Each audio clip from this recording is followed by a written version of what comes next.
जय हिंद। वंदे मातरम। आज एक व्यक्ति के बारे में बात करने जा रहा हूं जो किसी भी पार्टी से नहीं है और जिसे इस देश के युवा प्यार से खान सर बोलते हैं। ये वही खान सर हैं जिन्हें कोई फैजल खान कहता है, कोई अमित कुमार कहता है, कोई पटना वाले खान सर कहता है, कोई गोरखपुर वाले खान सर कहता है और कोई देवरिया वाले खान सर कहता है। 5 फुट 8 इंच का व्यक्ति, लगभग 65 से 70 केजी वजन और हमेशा चेहरे पे मुस्कान के साथ बच्चों को पढ़ाने वाला और बात बात में तंज से बच्चों को रास्ता दिखाने वाला ये खान सर अकेले दम पर एनटीपीसी आरआरबी के छात्रों के साथ साथ ग्रुप डी के छात्रों को इंसाफ दिलवा दिया। सिर्फ उन्होंने एक ही बात कहा था कि दिल्ली का पूरा क्षेत्रफल कम पड़ जाएगा अगर बच्चे सड़कों पे उतर जाएंगे तो, और उनके ऊपर एफआईआर भी हो गया। हालांकि जनता दल यूनाइटेड यानी जदयू के जो राष्ट्रीय अध्यक्ष है राजीव रंजन उर्फ लल्लन सिंह, उन्होंने इसका विरोध किया और बाकायदा अपने ऑफिशियल वेरीफाइड ट्विटर अकाउंट से ट्वीट किया कि खान सर पे हुए एफआईआर तत्काल प्रभाव से वापस लिया जाए। पहला। दूसरा, जीतनराम मांझी भी खान सर के समर्थन में आए और बहुत सारे नेता भी खान सर के समर्थन में आए और हमारी बहुत सारे नेताओं से बातचीत हुई है, वो भाजपा के हों, जदयू के हों, कांग्रेस को हों या आरजेडी के हों, बहुत सारे नेता जो है वो खान सर के समर्थन में हैं, बहुत सारे नेता। पिछली बार खान सर का एक वीडियो वायरल हुआ था और उसे गलत तरीके से जो है ना लोग जो है वायरल किए थे अपने अपने हिसाब से, और वो भड़काया उड़ाया वाला कांड, और उसमें कुछ लोग सर से नाराज हुए थे। लेकिन इस बार जो है वो 99.99% लोग खान सर के समर्थन में हैं। 99.99% लोग, वो चाहे हम लोग बहुत सारे लोगों से बातचीत किए, कुछ लोग भाजपाई हैं, कुछ लोग कांग्रेसी हैं, आरजेडी के हैं, जदयू के हैं, हर एक लोग एक ही बात कह रहा है कि गरीब बच्चों के मसीहा हैं खान सर। डिजिटल एजुकेशन में उन्होंने क्रांति लाया है। सस्ता ऑनलाइन शिक्षा कैसे लोगों तक पहुंच सके उसका व्यवस्था खान सर ने किया है, वरना 80,000 रुपया में ऑनलाइन कोर्स लेना पड़ता आप लोगों को और पता ही नहीं चलता कि कब समय खत्म हो गया, कब साल खत्म हो गया और बच्चा पास ही नहीं हुआ। तो डिजिटल एजुकेशन कैसे सस्ते दरों पे जो है देश के अंत कोना तक, कन्याकुमारी तक या जम्मू कश्मीर के लेह लद्दाख, श्रीनगर या गुजरात के कच्छ या नॉर्थ ईस्ट के जो राज्य हैं वहां तक पहुंच सके, ये काम खान सर ने किया है। आज मैं एक रिपोर्टिंग कर रहा था मुगलसराय जंक्शन पे, तो कुछ लोगों ने मुझे जो बोला कि तुम कांग्रेसी हो, और मेरे मोबाइल में बहुत सारा स्क्रीनशॉट आया है। कुछ लोगों ने फेसबुक पे लिखा है कि मनीष कश्यप जो है भाजपाई है। भाजपाई है यार, हम लोग ना कांग्रेसी है ना भाजपाई हैं, हम लोग इस देश के तरफ खड़े हुए हैं, पहला चीज। दूसरा चीज, खान सर ने एक रिक्वेस्ट किया था कि आंदोलन में बच्चे नहीं उतरने चाहिए। देखिए, पॉलिटिकल पार्टियों का अपना अपना एजेंडा होता है। हम उस एजेंडे में उनके एजेंडे में ना फंसना चाहते हैं और ना उस पर कुछ बोलना चाहते हैं। विपक्षी दलों ने बंद बुलाया था आज, कुछ जगहों पे उनका बंद सफल रहा, कुछ जगहों पे उनका बंद असफल रहा। अगर विपक्षी दल दबाव नहीं डालती सत्ताधारी पार्टी पे, सोचने वाली बात यह भी है कि विपक्षी दल अगर दबाव नहीं डालती तो शायद सत्ताधारी पार्टी इतनी जल्दी झुकती नहीं। उसके अलावा खान सर अगर लगातार प्रयास नहीं करते, आरआरबी के अधिकारियों से एनटीपीसी के मुद्दे पे बातचीत नहीं करते, ग्रुप डी के मुद्दे पे बातचीत नहीं करते, खान सर का वीडियो अगर नरेंद्र मोदी जी तक नहीं पहुंचता, फिर मोदी जी अगर एक्शन नहीं लेते, रेल मंत्री पता नहीं कौन है, हम लोग का जनरल नॉलेज थोड़ा सा कमजोर है, नाम ही उनका ऐसा है कि नाम याद रखने की जरूरत ही नहीं है, जब से बने हैं तब से बवाल और विवाद ही कर रहे हैं, तो फिर क्या फायदा। तो ये लोग जो है ना वो एक्शन नहीं लेते और फिर ये ग्रुप डी का सिंगल एग्जाम और एनटीपीसी का जो बच्चों का जो रिजल्ट में जो 20 गुना का बातचीत हुआ था और नॉर्मलाइजेशन में जो मार्क्स जो है उल्टा सीधा किया गया था, उन सब चीजों पे बातचीत नहीं बनता, सहमति नहीं बनता।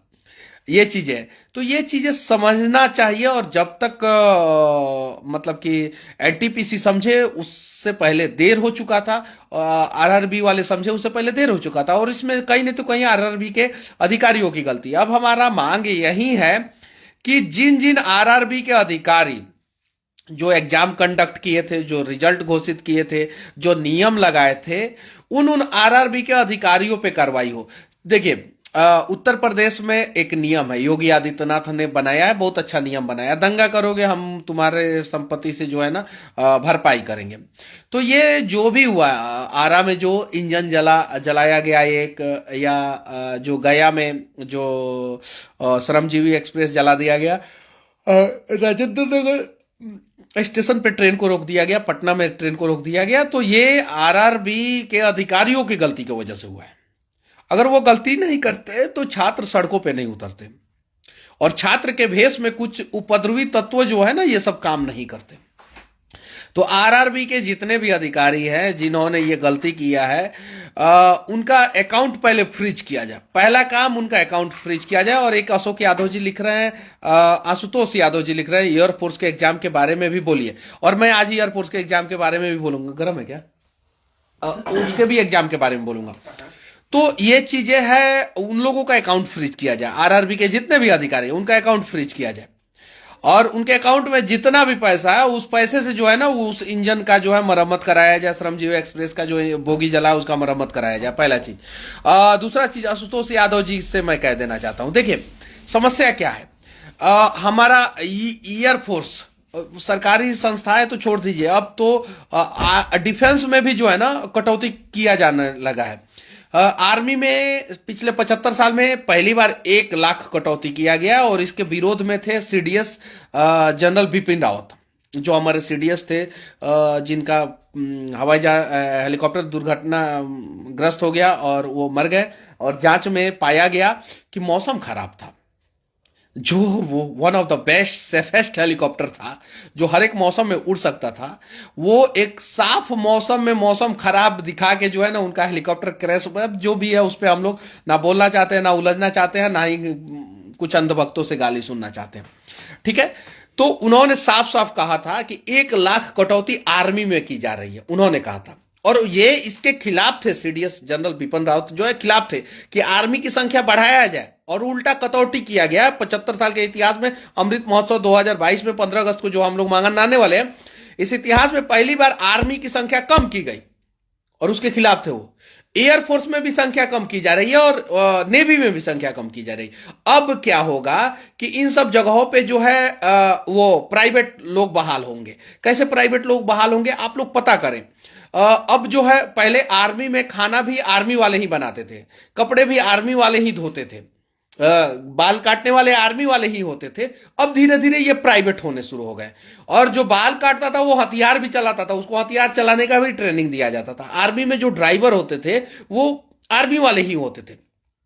अब जो है धीरे धीरे आर्मी में ड्राइवर आ जाएंगे प्राइवेट, आर्मी में बाल काटने वाले आ जाएंगे प्राइवेट, आर्मी में कपड़े धोने वाले आ जाएंगे प्राइवेट, आर्मी में क्लर्क आ जाएंगे प्राइवेट, डेटा मेंटेन करने वाले डेटा साइंटिस्ट जो भी होते हैं वो आ जाएंगे प्राइवेट। तो आर्मी का जो संख्या है जो 14-15 लाख है, वो घट के ऑटोमेटिक जो है 6 लाख, 5 लाख, 4 लाख पे आ जाएगा। अब चूंकि 70% तो ऐसे ही खत्म हो जाएंगे, 70 नहीं 50% खत्म हो जाएंगे, 50 नहीं 30% खत्म हो जाएंगे। तो कम से कम 3-4 लाख को तो वैसे ही कटौती कर दिया जाएगा। 1 लाख का कटौती इस बार हो गया है आर्मी में।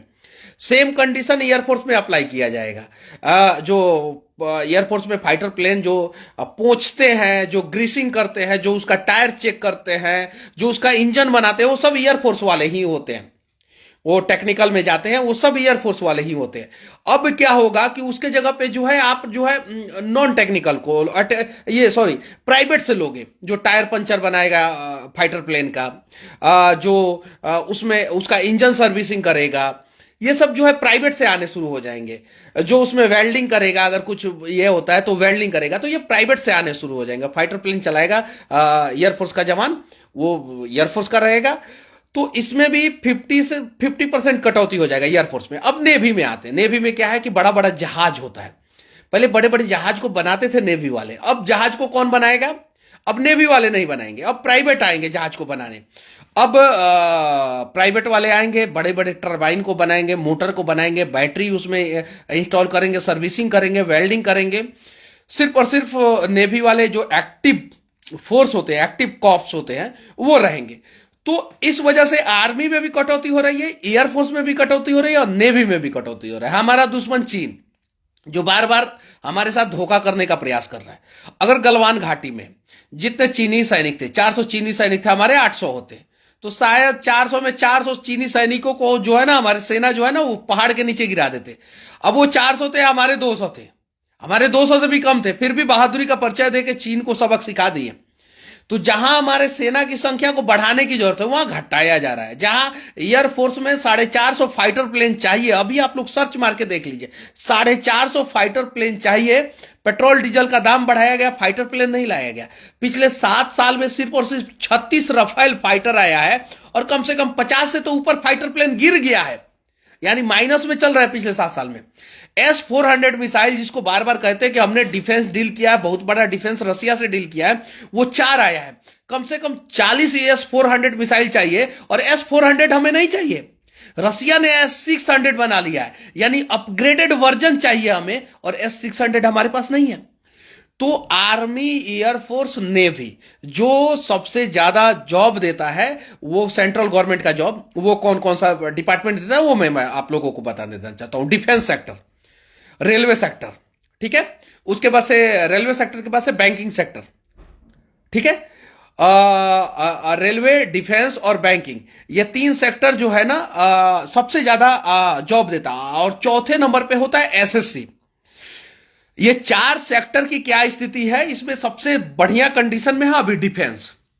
डिफेंस में भी कटौती शुरू कर दी गई है।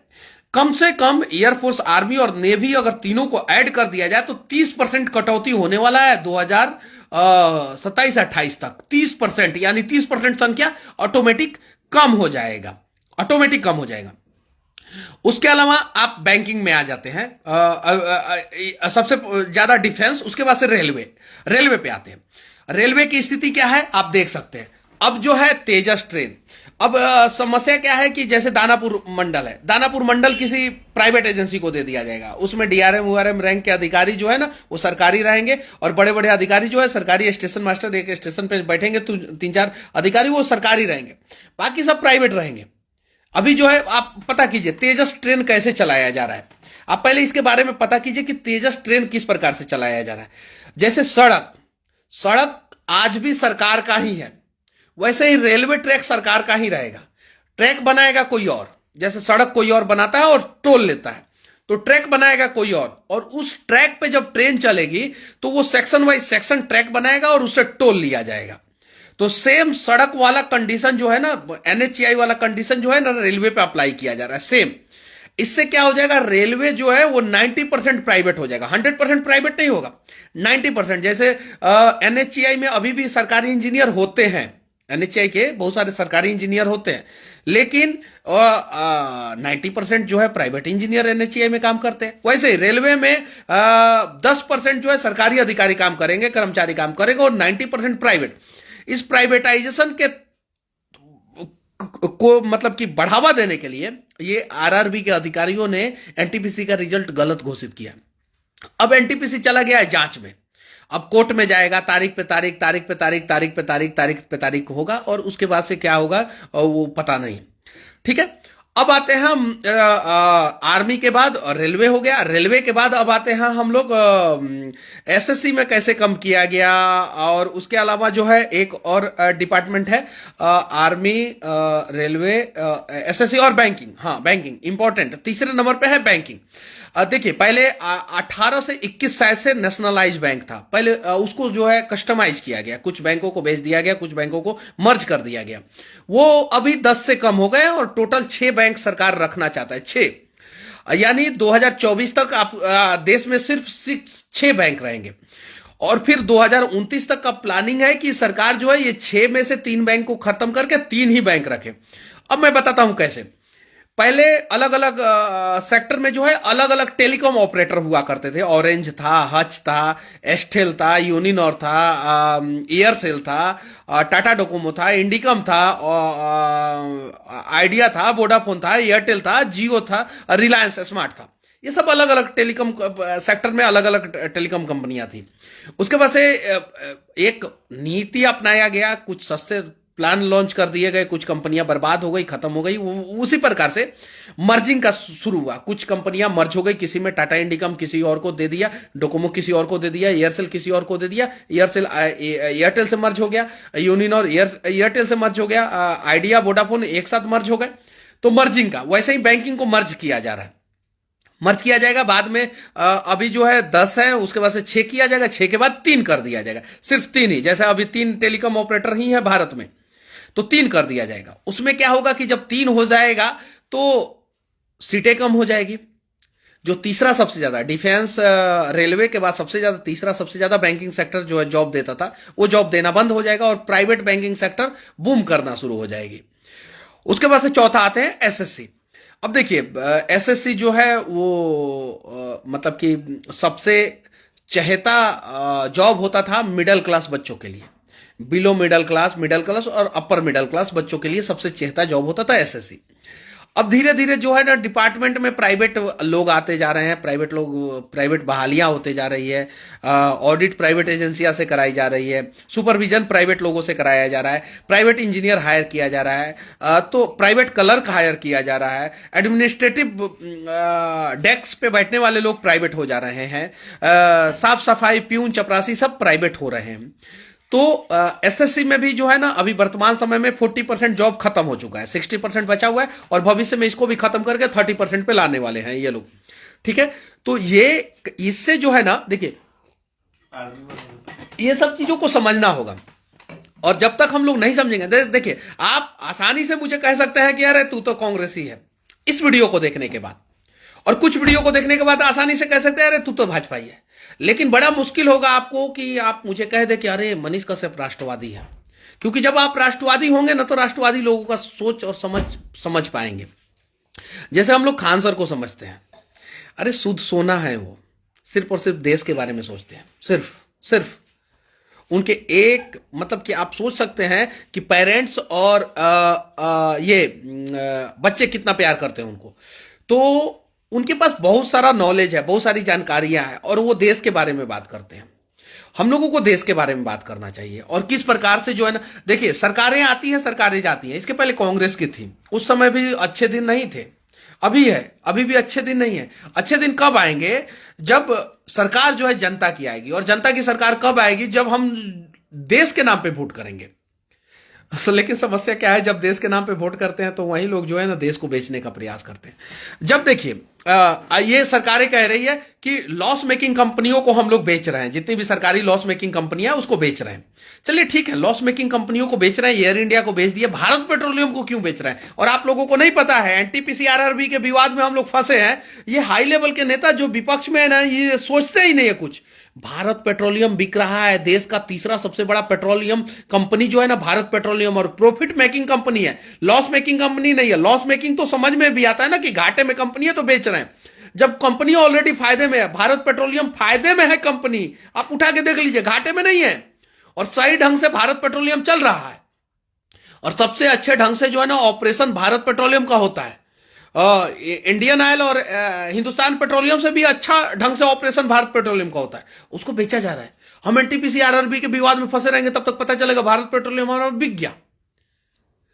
अभी आइडिया वोडाफोन को शायद से 30,000 करोड़ रुपया के आसपास का आर्थिक मदद किया गया, आर्थिक पैकेज दिया गया कि कंपनी बर्बाद ना हो।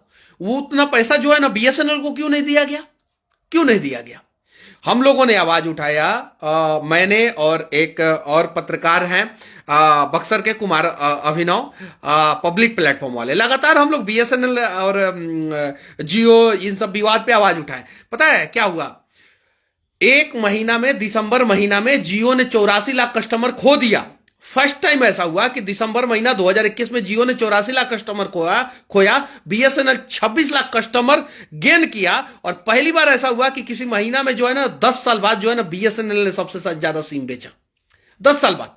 तो देखिए बीएसएनएल अगर बिकने से बच जाए ना, तो यानी हमारा राष्ट्र बच रहा है, राष्ट्र की संपत्ति बच रही है। तो क्या यह प्रयास करना गलत है? यह गुनाह है?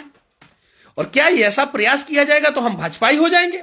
और क्या ऐसा प्रयास किया जाएगा तो हम कांग्रेसी हो जाएंगे? नहीं, इन सब चीजों को समझना होगा। नीरज कुमार लिख रहे हैं कि बेकार की जानकारी दी जा रही है। जब बेकार की जानकारी दी जा रही है तो आप वीडियो क्यों देख रहे हैं? जब हम जानकारी बेकार की दे रहे हैं तो आप वीडियो देखना बंद कर दीजिए ना। बहुत सारी जानकारियां हैं, ट्विटर पे आप जाइए, अपने अपने समर्थकों नेताओं की जानकारियों को लीजिए, कितना बढ़िया ट्वीट करते हैं वो लोग। आप जिस पार्टी के समर्थक हैं उस पार्टी के चैनल भी है बहुत सारे, उस पार्टी का समर्थक वाले चैनल को देखिए, हमारी बातों को क्यों सुन रहे हैं अगर हम बेकार की जानकारी दे रहे हैं तो? बस विनती है आप लोगों से कि कुछ भी हो, कुछ भी हो, मैं फर्क नहीं पड़ता आप लोग किस पार्टी को वोट देते हैं, फर्क नहीं पड़ता, और हमें उससे मतलब भी नहीं है कि आप लोग किस पार्टी को वोट देते हैं। बस कुछ भी हो, जरूरत पड़ेगा देश के लिए खड़े हो जाना आप लोग। जैसे खान सर खड़े हो गए बच्चों के भविष्य के लिए, क्योंकि उनको पता है कि बच्चों का भविष्य बनेगा तभी देश बनेगा, उसी प्रकार से आप लोग भी खड़े हो जाना। और हाँ, ये जो कुछ लोग जो है ना वो मीडिया ट्रायल कर रहे हैं, थंबनेल कुछ और लगा रहे हैं, अंदर वीडियो कुछ और रह रहा है, कुछ और चीजें थंबनेल पे लिख दे रहे हैं, वीडियो के लिंक में कुछ और, डिस्क्रिप्शन में कुछ और लिख दे रहे हैं, अंदर कुछ और चल रहा है, तो ये सब गलत है। और खान सर पटना में ही है यार, कहीं गए नहीं है वो, ठीक है, और वो भागे होगे नहीं है। कोचिंग पे उन्होंने ताला इसलिए लगा दिया एक दिन क्योंकि इतने सारे मीडिया वाले और इतने सारे लोग पहुंच गए थे कोचिंग में कि वो क्या करते वो 10,000, 15,000, 20,000 भीड़, 50,000 भीड़ को कैसे कंट्रोल करते हैं। और जब बच्चों को पता चलता कि खान सर कोचिंग में है, उनके ऊपर एफआईआर हुआ है और ऊपर खान सर पढ़ा रहे हैं, तो वहां पे लाखों का भीड़ हो जाता, 2 लाख का भीड़ हो जाता, 5 लाख का भीड़ हो जाता। उसको कंट्रोल कैसे कौन करता? लॉजिकली सोचिए, कौन करता उसको कंट्रोल? और डरने वाले हैं खान सर। अरे खान सर के बारे में नहीं पता है आप लोगों को, नीचे उनके कोचिंग के नीचे जो है ना कुछ उपद्रवियों ने बम मार दिया था। क्यों मारा था वो भी कहानी मैं बता रहा हूं और आप लोगों को सुनना चाहिए। क्योंकि खान सर जो है ना, जो 3,000 रुपया का कोर्स था ना, उसको 150 रुपया में पढ़ा रहे थे। 3,000 का कोर्स 150 रुपया में पढ़ो खान सर के पास। कुछ लोगों को बुरा लगा कि हमारा तो धंधा खान सर बंद कर रहे हैं। उन लोगों ने कुछ लोगों से मिलकर जो है नीचे बम मरवा दिया, भगदड़ मची। खान सर बोले अरे इनका काम है, इनको करने दो, हम पढ़ाएंगे। और वो पढ़ाते रहे, कोचिंग भी बंद नहीं किए, क्लास भी बंद नहीं किए, कुछ दिनों के लिए नहीं, उस समय जिस समय उनके कोचिंग के नीचे बम चल रहा था ना, ऊपर वो पढ़ा रहे थे। वो इतना मर्द आदमी खान सर है, तो ये छोटा सा एफआईआर से डर जाएंगे वो? अरे नहीं, कुछ अप्रिय घटना ना हो, कुछ हंगामा ना हो और इतिहास के किताब में बदनामी का दाग खान सर के माथे पे ना आए, इसलिए एक दिन के लिए कोचिंग बंद कर दिया, 2 दिन के लिए कोचिंग बंद कर दिया। इतना ही तो किए थे। ऐसे भी हफ्ते में तो 2-3 दिन तो बंद रहता उनका। वहां पे उनका गोरखपुर में है, दिल्ली में है, उनका पटना से पढ़ाते हैं, पटना में 2-2 जगह से पढ़ाते हैं। क्यों उन्हें परेशान किया जा रहा है?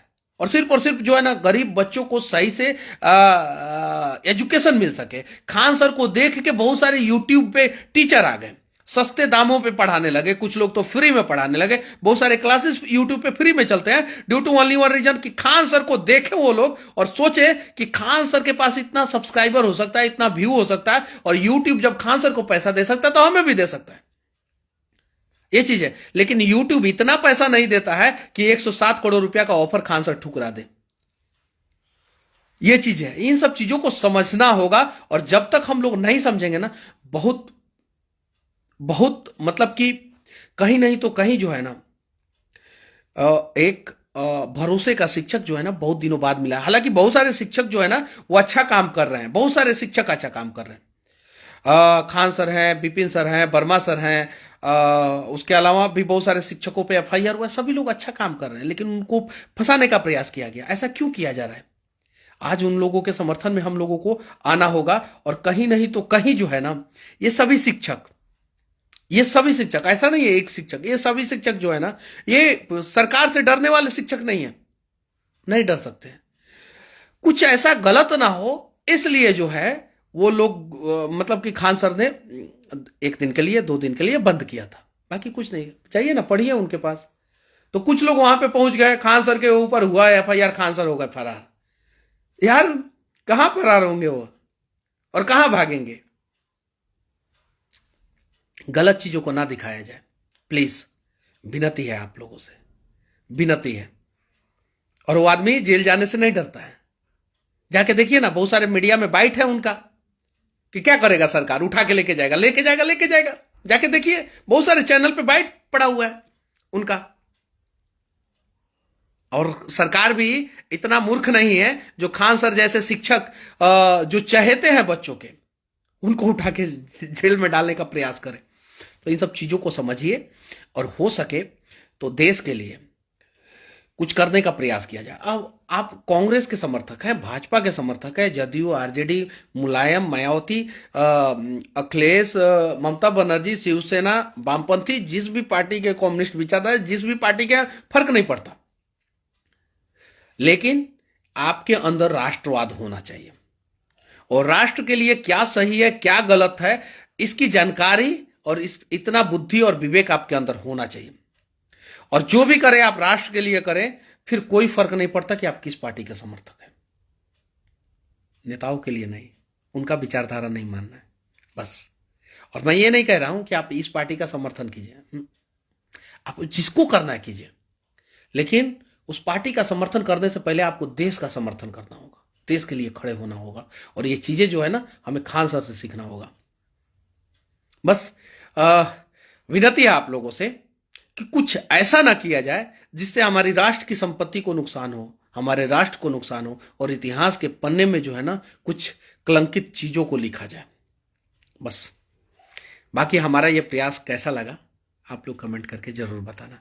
और हम लोग देश के तरफ खड़े होने वाले लोग हैं, तो कोई भी व्यक्ति जज करने से पहले जो है ना, एक बार सोच लेना, समझ लेना, और स्टडी कीजिए कि क्यों सरकारी नौकरियों को खत्म की जा रही है।